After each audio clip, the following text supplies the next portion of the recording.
When you think of jazz, you might imagine something like this.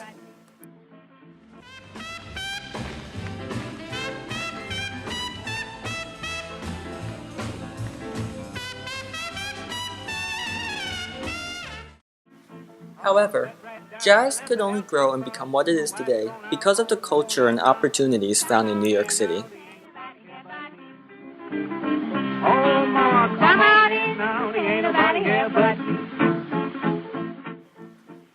New Orleans is said to be the birthplace of jazz. During the days of slavery, New Orleans was one of the few places that allowed for slaves to own their own drums.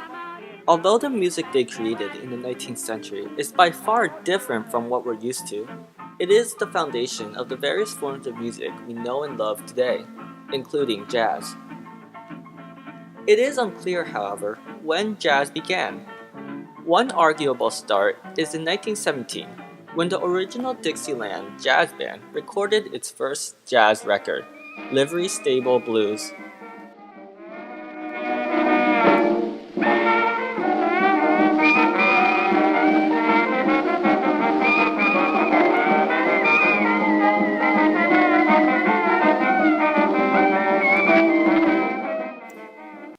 A few years later, in the 1920s, attention turned to New York City and the migration to New York began.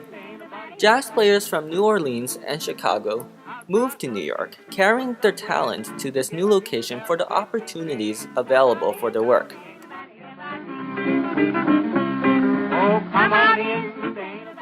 Besides the abundant number of speakeasies for musicians to perform at, the Harlem Renaissance and African American cultural movement was arguably New York City's greatest gift and influence to jazz music.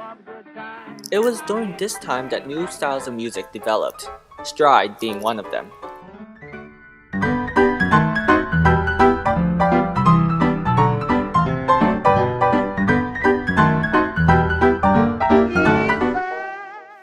Blues being another.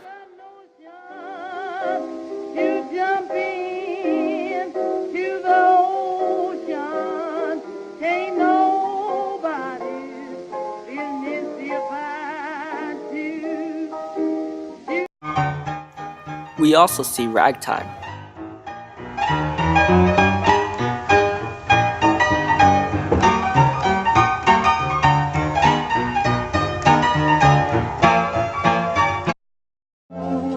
We also see various types of jazz, such as Louis Armstrong's famous swing.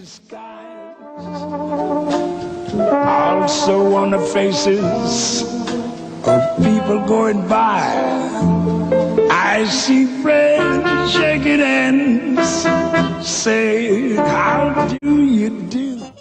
We also have bebop.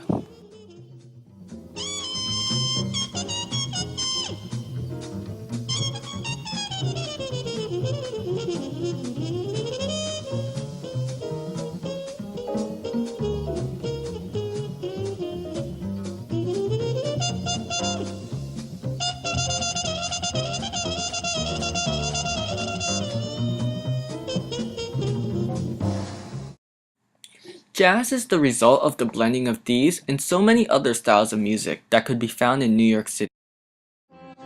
In the 1920s, New York City helped to cultivate jazz music and let it flourish. Now jazz is a fundamental part of the city. You can find it anywhere around the city, and there will be jazz musicians on the streets, New York subways, Central Park, Lincoln Center, and much more. Whether you want to just hear jazz and appreciate it, or you want to hear and see a professional performance, New York City is the place to be.